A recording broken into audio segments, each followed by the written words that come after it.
Hola, soy Claudio Herrera Yamunaqué, docente de la Universidad Nacional de Piura. El tema que vamos a tocar hoy es el marco teórico de las NIC. Comenzamos un poco a entender por qué las NIC, las normas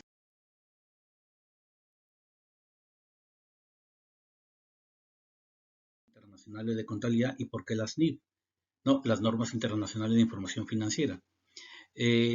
El tema de la aplicación de estas normas es para llegar a un consenso a nivel internacional sobre los diferentes criterios contables, con el fin de eliminar esos criterios en las diferentes latitudes, teniendo en cuenta que Perú estamos inmersos en los negocios con diferentes entidades de diferentes países. Entonces, la aplicación de las normas internacionales de contabilidad y tanto de las normas internacionales de información financiera es evitar las discrepancias entre los criterios de aplicación de, de las normas o del criterio contable de los diferentes países.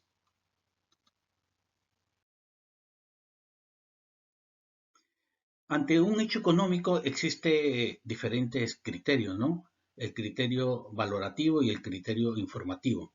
Eh, la aplicación de estas normas, de las 41 normas que existen a nivel internacional y que Perú aún no ha optado por todas, es evitar esa diversidad de criterios, ¿no? La aplicación de las normas va con el objetivo de uniformizar y que se aplique el mejor criterio para la mejor toma de decisión.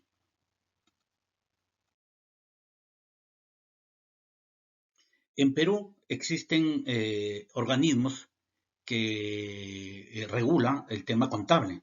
Comenzamos con el Consejo Normativo de Contabilidad, que ahí está su ley, que se aplica. Es un poco que donde se centra la doctrina o la información o las normas de contabilidad. También tenemos que antiguamente se llamaba la CONASEC, hoy se llama la Superintendencia de Mercado de Valores, que en un principio solamente cambió el nombre de la CONASEC a la Superintendencia de Mercado de Valores, manteniendo el mismo logo. Actualmente ha cambiado un logo mucho más propio, ¿no? de este organismo, ¿no? También tenemos la Superintendencia de Bancas y Seguros y AFPs, que es fuente que emana información para la toma de decisiones en temas contables. Entonces, todos estos organismos permiten alimentar de información, de normas, principios, criterios para homogenizar la parte contable. En Perú, para poder optar por las normas internacionales de contabilidad o las normas internacionales de información financiera, tiene primero, se alimenta de las normas internacionales, de los criterios internacionales, y luego acá hay organismos, como hemos estado hablando, que las evalúan y se adoptan o se adecúan a la realidad del país y se aplican, ¿no? Como le digo, actualmente existen 41 normas internacionales de información contable, pero en el Perú aún no hemos optado por el total, ¿no? Aquí tenemos un resumen de las normas que a la fecha están adoptadas en Perú. Como ustedes verán, ahí están las normas, no todas las 41 normas son de aceptación a nivel nacional, solamente las que ven en pantalla y las que vemos a continuación.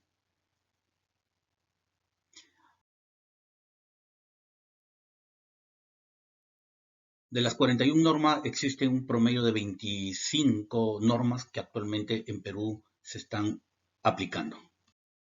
Básicamente, dependiendo el giro del negocio o dependiendo el tipo de empresa del cual estamos haciendo contabilidad, se aplicarán las normas internacionales de contabilidad según lo señalado en la diapositiva que tenemos al frente. De acuerdo a lo que antiguamente se llamaba balance general y hoy se llama estado de situación financiera, tenemos las NIC que se aplican en cada una de las cuentas o del tipo de empresa que estamos utilizando, ¿no? A pesar de que tenemos un mismo plan contable, a pesar que el plan contable es único, pero el uso, el manejo y los criterios va a depender del tipo de empresa. Si hablamos de una empresa comercial, es diferente a una empresa de servicios, y si hablamos de una empresa de producción, es diferente a una empresa constructora, y si hablamos de una empresa agroexportadora, es diferente la aplicación o el uso de las cuentas o el uso de la aplicación de las normas, dependiendo el tipo de, no tanto que es diferente el uso, sino que se aplican algunas de las normas internacionales de contabilidad dependiendo el tipo de empresa del que estamos hablando. Por poner un ejemplo, en la NIC 2, que es el tema de los inventarios, dependiendo, por ejemplo, si es una empresa comercial, va a tener que aplicar las normas de valorización de inventarios en función de la comercialización, aplicando los métodos de valorización, el WEX, el PEX, el promedio ponderado, o si hablamos de una empresa de producción, lógicamente en la NIC 2 se va a aplicar dependiendo también el método de valorización, pero para el consumo de los suministros, materias primas o diferentes materiales, y determinar la valorización del producto terminado que va a lograr en un proceso productivo y luego su posterior venta, ¿no? Entonces, no es que se está aplicando diferentes criterios de la norma, sino va en función del tipo de empresa que estamos usando, ¿no? Si estamos hablando de una empresa de producción agrícola, estará aplicando, por ejemplo, la NIC 41 en el tema de las existencias. ¿Por qué la NIC 41 en el tema de existencias? No como tal, porque la NIC 41, que es un activo biológico, es un activo de inversión, pero la producción de ese activo biológico tiene un costo que se va a absorber al producto terminado y va parte de la valorización, ¿no? La NIC 41 es el proceso productivo, el proceso vegetativo de un producto.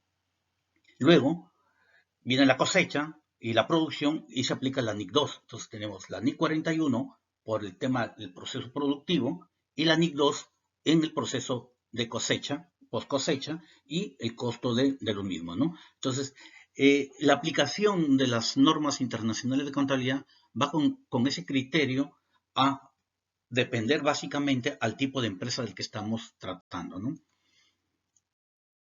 De igual forma, estamos hablando de los estados de resultados que antiguamente se llamaba estado de pérdida y ganancia, aplicando la NIC que corresponde, ¿no? Ya no podemos usar ese criterio antiguo que teníamos, que todo gasto era un 50% a la 94 y 95, que se decía así antiguamente, gastos administrativos, gasto de ventas, con cuentas, cargos, cuentas imputables, cuentas de gasto, no, sino lo que tenemos que hacer es que la cuenta del elemento 6, que es de naturaleza, tiene que ir amarrado a la cuenta del elemento 9, que va en función del tipo de negocio que estamos hablando, ¿no? Si es una empresa de producción, si es una empresa de servicios, si es una empresa comercial. Ya no podemos hacer esos tipos de contabilidad que hacíamos todo estandarizados. No, va a depender de cada tipo de empresa, de cada tipo de negocio, de cada tipo de ente que estamos tratando, ¿no? Por lo tanto, es de necesidad tener claro cómo se debe aplicar cada norma dependiendo del tipo de organización del cual estamos trabajando.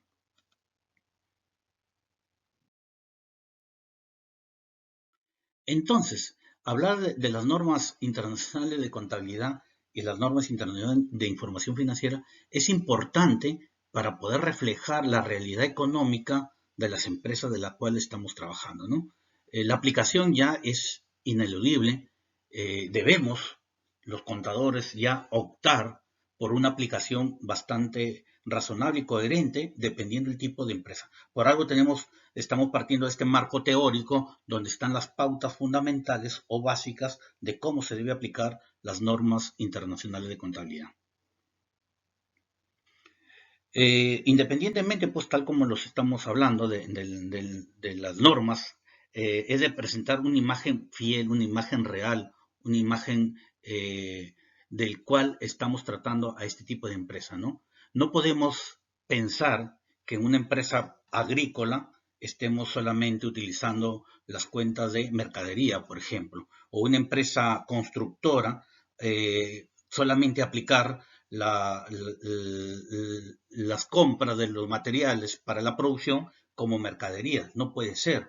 ¿Por qué? Porque una empresa constructora fabrica o produce o elabora o construye, entonces tenemos que utilizar la parte contable, financiera, tributaria, de la mano con la parte de costos, ¿no? Nosotros contablemente tenemos una estructura, una forma de cómo llevar la contabilidad amarrado a una contabilidad de costos que nos va a dar mayor información para presentar una imagen real de la empresa.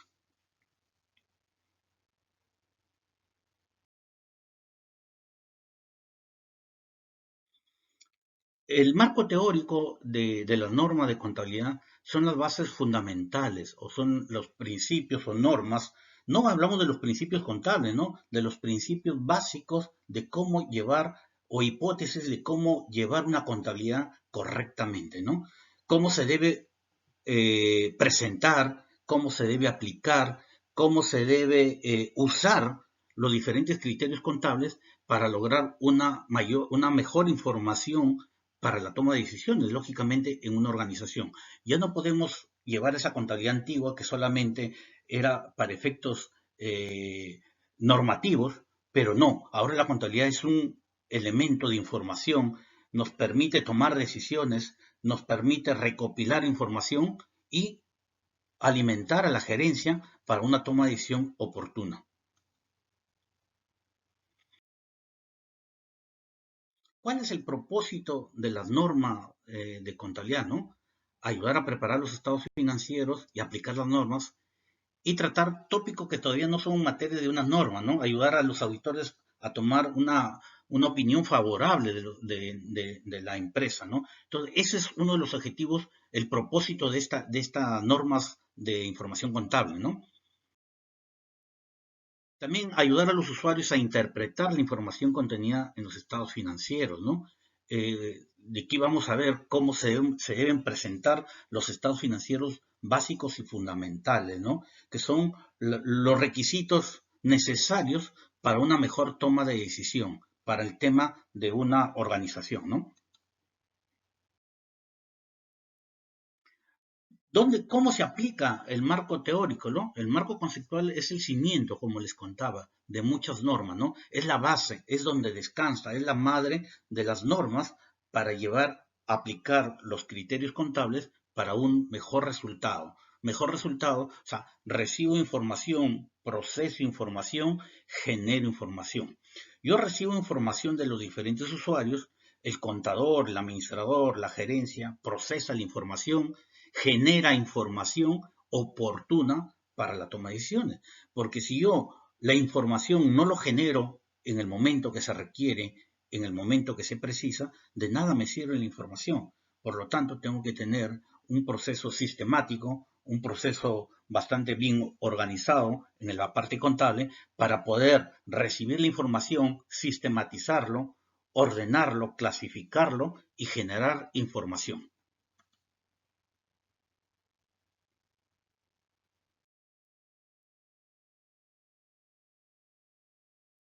Tal como lo estaba indicando, ¿no? El alcance de esta norma, ¿no? El marco conceptual, ¿no? Genera información que se pueda ver reflejado en los estados financieros, ¿no? Tenemos que ya vamos a hablar luego los estados financieros básicos y fundamentales. Tenemos el estado de situación financiera, el estado de resultados, el estado de cambio en el patrimonio neto y el estado de flujo de efectivo. Cada uno de ellos cumple una función específica, ¿no? Los estados financieros de propósito especial, ¿no? Por ejemplo, los prospectos y cálculos preparados para el efectos tributarios, estos están por fuera del alcance del marco conceptual. Sabemos que la parte tributaria o la parte contable difiere un poco a veces de la parte tributaria, ¿no? Por ejemplo, si yo tengo un tema de valorización de los inventarios, yo puedo utilizar cualquiera de los métodos WEX, PEX o promedio ponderado, pero para efectos tributarios no es aceptable. pero yo de repente, teniendo una oscilación bastante significativa de los suministros materiales, yo podría aplicar algún tema de valorización especial para efectos de determinar mi costo real, pero para efectos tributarios no es aceptable. Entonces, yo puedo fundamentar por qué utilizo un método de valorización por la situación peculiar del negocio que estoy tratando. Pero para efectos tributarios tendría que ser mi reparo tributario y van de la mano la parte financiera con la parte tributaria. No hay un divorcio como tal, ¿no?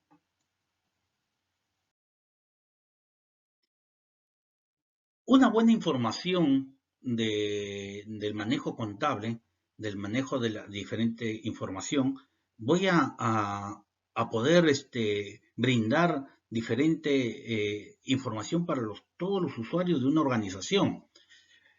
El responsable o el primer usuario de la información contable, económica y financiera es el empresario, el accionista que es el que invierte en la organización. Entonces quiere ver si hay rentabilidad, si la situación económica y financiera de la empresa es sostenible, si hay perspectiva de crecer, mejorar. Los clientes, lógicamente, pues si yo veo que mi proveedor no me abastece o no me va a abastecer, también es preocupante, ¿no? Entonces, el cliente y el proveedor juegan un papel fundamental en el tema de la información contable, así como los bancos, el Estado y todos los trabajadores de la organización. El marco conceptual de las normas internacionales de contabilidad ya no parece el tema de los principios contables y no es que los se haya reemplazado, no es que se haya sustituido, porque los principios como tal es de observancia obligatoria, valga este término, porque los principios son las reglas básicas y fundamentales de la contabilidad. Lo que ha venido o lo que viene, el marco teórico o las normas contables, es cimentar estos principios contables. Pero uno de los principios básicos y fundamentales es el tema de las hipótesis fundamentales o cualitativas o cuantitativas de la información contable, ¿no? Que de aquí lo vamos a ver que cimenta un poco más las normas o los principios contables en el caso peruano, ¿no? Tenemos una hipótesis fundamental, que es uno de los principios, el tema del devengado o el tema de empresa en marcha. Lógicamente, bajo estos dos hipótesis fundamentales, se hace todo un análisis de la información contable o la aplicación del marco teórico o la aplicación de las normas contables internacionales. ¿Qué entendemos por la hipótesis de empresa en funcionamiento o empresa en marcha? ¿Qué cosa es una empresa en marcha, no? Es diferente tener una empresa en funcionamiento que una empresa en proceso de liquidación. Eh, Le entendemos como la hipótesis en marcha que nada implica que la empresa va a cesar su actividad, o sea, que va a continuar, va a tener permanencia en el tiempo. Porque si yo voy a liquidar en un momento determinado, la valorización de la empresa tiene otro sesgo. ¿Qué más entendemos por el tema de empresa en marcha, no? Que la empresa tiene un historial de explotación rentable, o sea, que hay continuidad, sigue con el tema del proceso productivo, ¿no? Que también la empresa tiene facilidad para acceder a créditos financieros. Imagínense si una empresa le cortan el flujo sanguíneo, por decir así, que es el tema del financiamiento, ¿no? Si se le corta el tema del financiamiento, es una empresa que está en un proceso de liquidación y por lo tanto tendríamos un proceso o otra óptica para poder evaluar al tema de la empresa, ¿no? Si hubiera incertidumbres por el tema de decisiones gerenciales, también tendríamos que considerar que la empresa estaría en un proceso de cierre o liquidación, ¿no?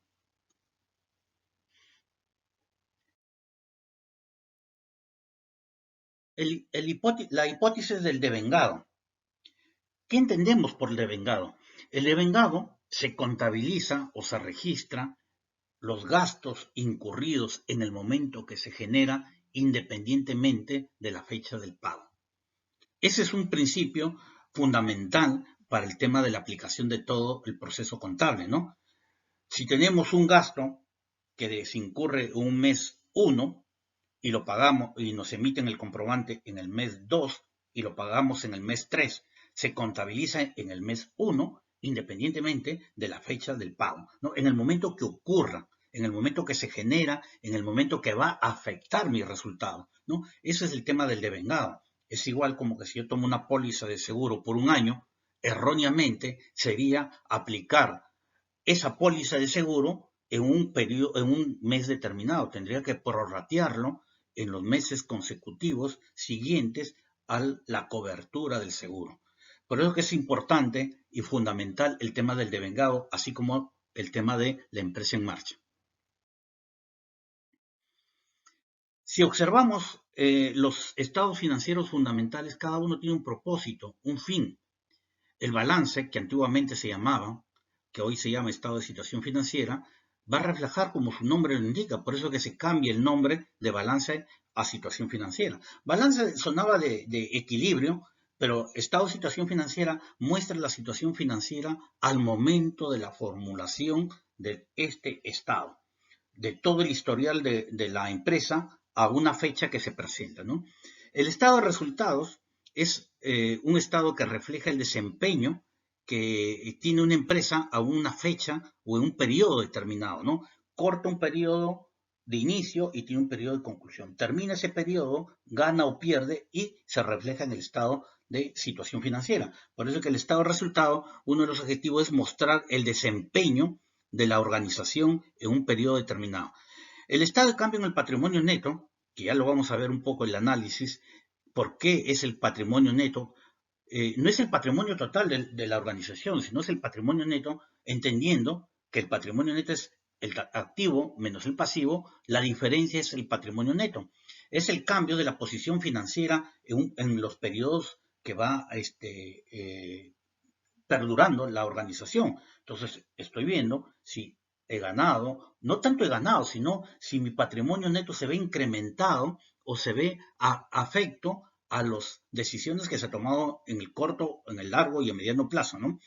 Y las notas a los estados financieros nos va a permitir que lo que no podemos expresarlo cuantitativamente, lo podemos expresar cualitativamente, ¿no? Por ejemplo, tenemos alguna inversión a futuro, alguna contingencia por llegar.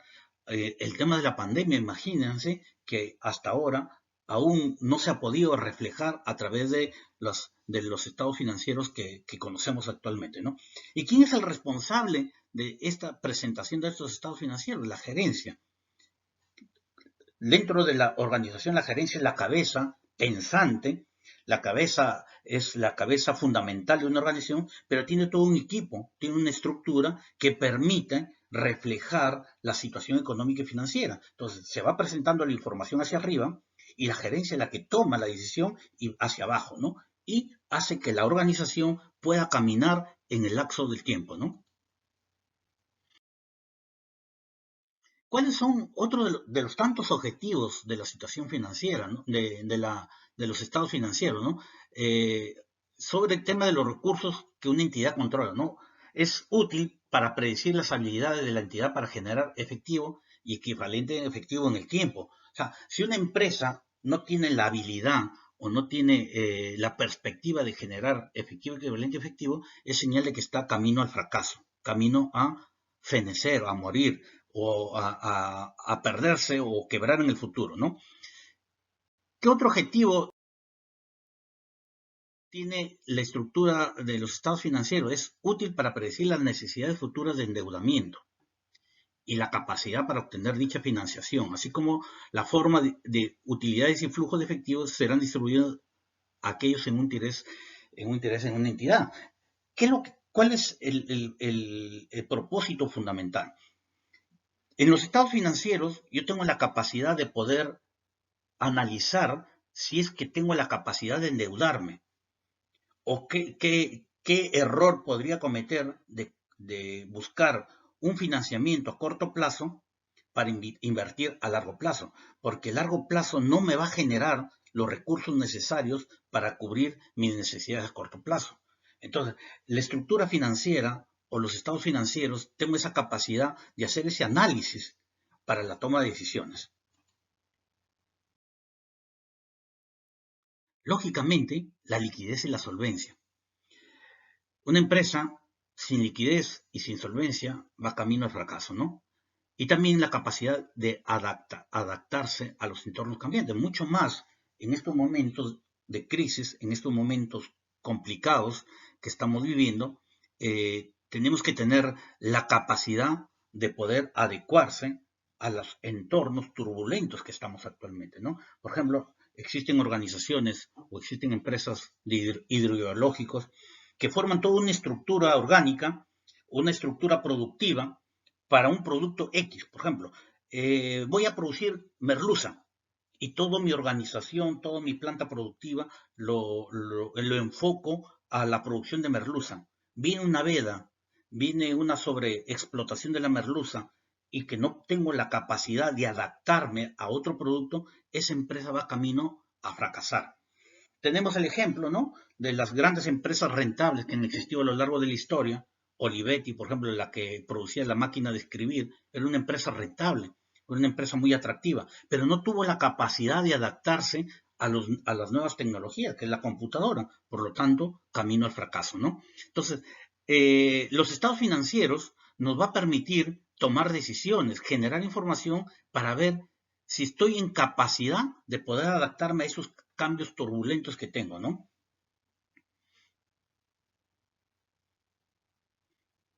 Aquí tenemos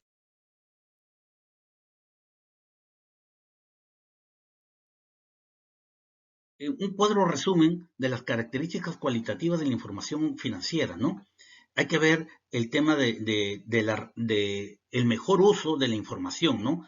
Aquí tenemos cualidades especiales del usuario, ¿no? La información tiene que ser comprensible, ¿no? Que sea no debemos complicarnos la vida. La información tiene que ser traducida de tal forma que lo podemos entender, que sea manejable, ¿no? Y la información tiene que ser útil en el tiempo y en el momento que se requiera, ¿no? Las decisiones, la información primaria o la información debe ser en las características primarias que tiene que ser de información que sea relevante y fiable. Yo no puedo generar una información que carezca de validez y que esté solamente basado en especulaciones. Por lo tanto, tiene que ser una información realmente fiable. Y una cualidad secundaria que tiene que ser esa capacidad de predicción que se puede retroactivar y que nos genere oportunidad, ¿no? Que se pueda verificar y que sea fiable, ¿no? Y que sea comparativa, ¿no? Entonces, la información contable tiene que cumplir esas características, ¿no? Que sea importante, que sea comprensible, que sea oportuna, que sea relevante, que sea fiable, que nos permita comparar, que nos podemos argumentar con bases sólidas. Si no, de lo contrario, en base especulativa, no podemos darle por validez una información del cual no nos va a generar confianza. Actualmente en nuestro país, con el ingreso de estos planes contables nuevos, ya se toca un tema de la imagen fiel, ¿no? La representación fiel o la imagen fiel. A pesar de que es un corolario que aquí todavía no lo aplicamos al 100%, es de origen anglosajón, se utiliza mucho en Europa, es de intentar que aplicando el marco teórico, el marco conceptual, se represente fielmente la situación real de una empresa. Eso es lo que se pretende. Lógicamente, en base a los criterios, los principios, las normas que nos permita consolidar la información y generar una base real de un determinado tiempo de la empresa.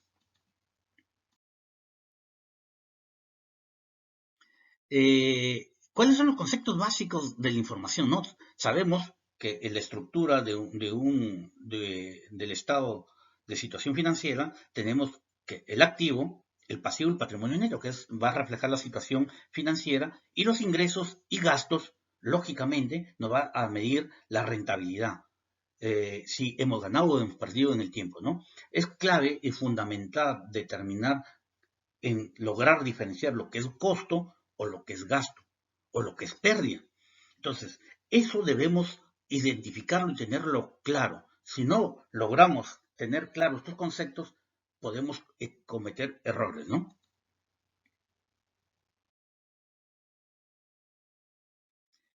Entendemos que dentro del estado de situación financiera tenemos, por un lado, los activos propios de una organización, los pasivos, que son obligaciones con terceros, y el patrimonio neto, que es el aporte o la parte contributiva de los accionistas o los dueños de la organización.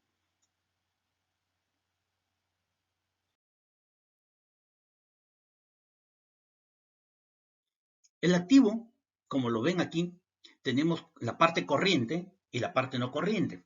Igual en el pasivo corriente y el pasivo no corriente y el patrimonio neto. Dentro de este año ha habido una actualización de la NIC 1, donde un poco nos da las pautas claras de cómo determinar la parte corriente o no corriente. Por ejemplo, yo puedo tener un préstamo a 5 años, pero tengo compromisos que se van a cumplir cuotas en un periodo corto. Por lo tanto, ese préstamo tendré que dividirlo, la parte no corriente y la parte corriente. ¿Mm? ¿Qué entendemos por el activo? El activo son los bienes y derechos que tiene la organización. Es donde se cimenta la fuente de riqueza de una organización, ¿no? En el lado del activo voy a tener los bienes y derechos. En el tema del pasivo, o las deudas, o las obligaciones que tengo con tercero, comenzamos en la estructura que las obligaciones están primero el Estado, luego los trabajadores, luego los terceros, luego tengo los acreedores, independientemente de los compromisos que tengo con cada uno de ellos. Y la diferencia entre lo que tengo contra lo que debo a los terceros, me queda lo neto, que es propio de los accionistas o de los inversores, que sería el patrimonio neto, ¿no? Los activos, se puede decir que es lo que nos pertenece, que puede ser, nos pertenece entre comillas. ¿Por qué? Porque yo puedo tener un activo, pero tengo una deuda. La diferencia entre lo que tengo y la deuda es lo que me pertenece, ¿ya? Entonces, si yo lo que tengo, un bien, lo tengo con una deuda, lo que a medida que voy cancelando, voy conquistando o voy teniendo la propiedad. Por lo tanto, entre el activo menos el pasivo, voy a tener el patrimonio neto.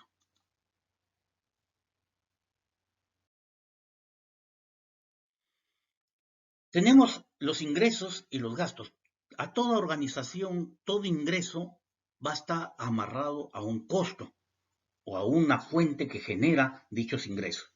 Si yo vendo mercadería, tengo un costo de una mercadería. Pero si yo tengo un ingreso por un servicio, tengo un costo que genero este servicio. Pero también hay casos muy especiales que se pueden generar ingresos sin estar amarrado a un costo realmente que genere al servicio.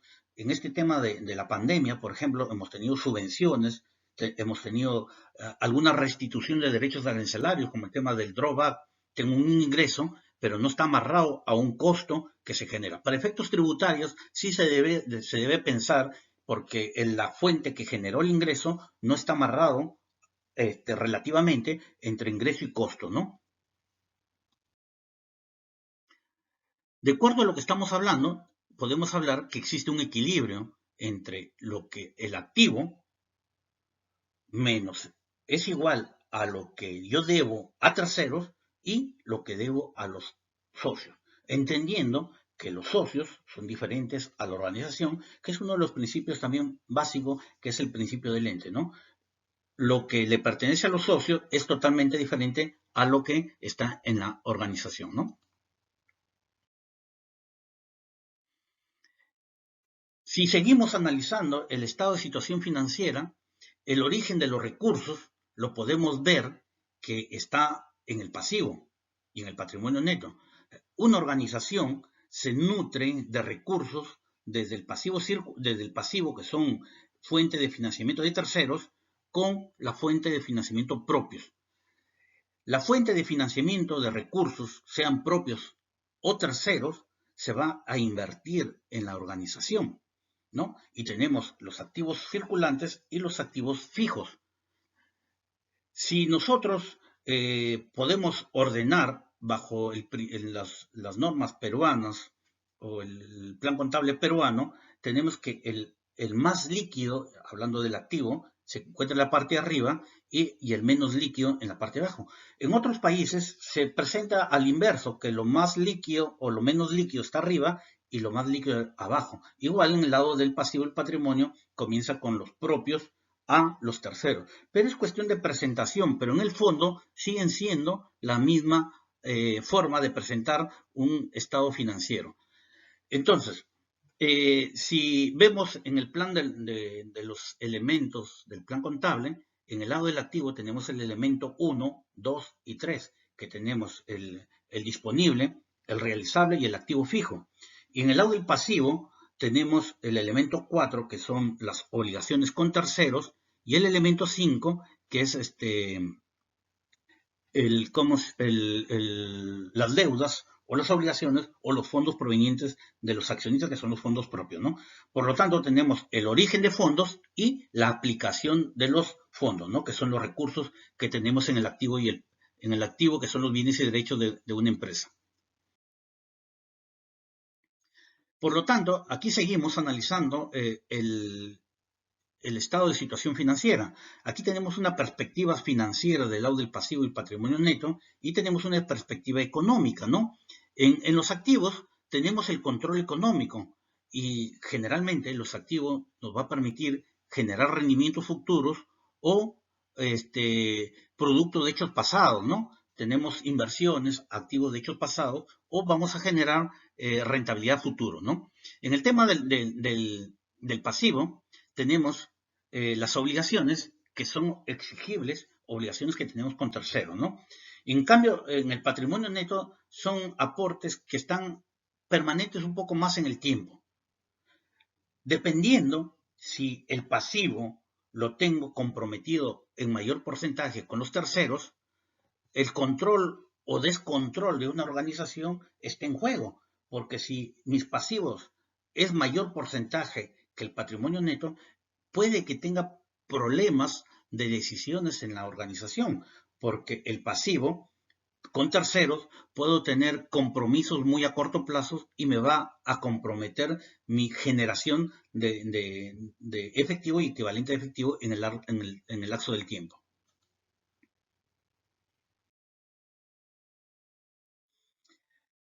La medición de los elementos, ¿no?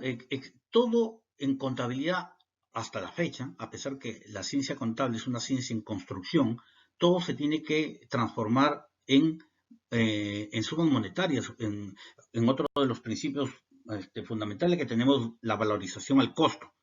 ¿Qué significa valorización del costo? Todo tenemos que transformarlo a un valor para poderlo contabilizar y poderlo reflejar en los estados financieros.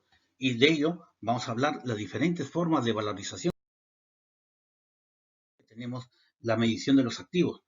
Tenemos los costos históricos, los costos corrientes, valor de realización o liquidación, valor presente, valor razonable. Los costos históricos, lógicamente, pues es lo que se ha contabilizado a lo largo del tiempo, que puede que tenga un bien que lleva pues 30 años en la organización y su costo histórico es hace 30 años actual.